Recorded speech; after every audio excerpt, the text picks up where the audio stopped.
Thank you. Another persistent challenge is the climate crisis.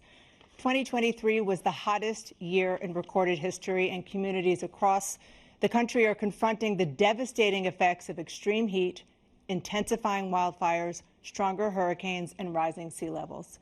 Former President Trump, you've vowed to end your opponent's climate initiatives, but will you take any action as president to slow the climate crisis? Well, let me just go back to what he said about the police, how close the police are to him. Almost every police group in the nation from every state is supporting Donald J. Trump. Almost every police group.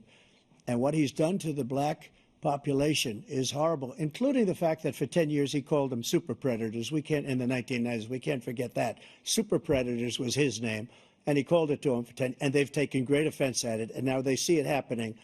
But when they see what I did for criminal justice reform and for the historically black colleges and universities, where I funded them and got them all funded, and the opportunity zones with Tim, as you know, Tim Scott was incredible. He did a great job, great senator from South Carolina.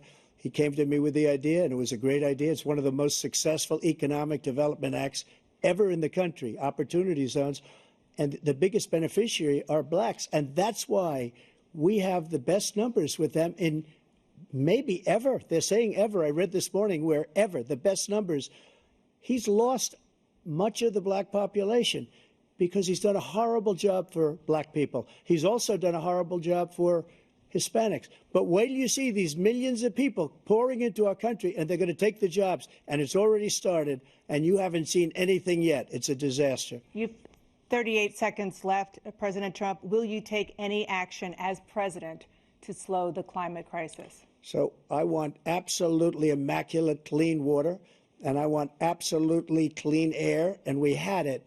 We had H2O. We had the best numbers ever, and we were using all forms of energy, all forms, everything. And yet, during my 4 years, I had the best environmental numbers ever. And my top environmental people gave me that statistic just before I walked on the stage, actually.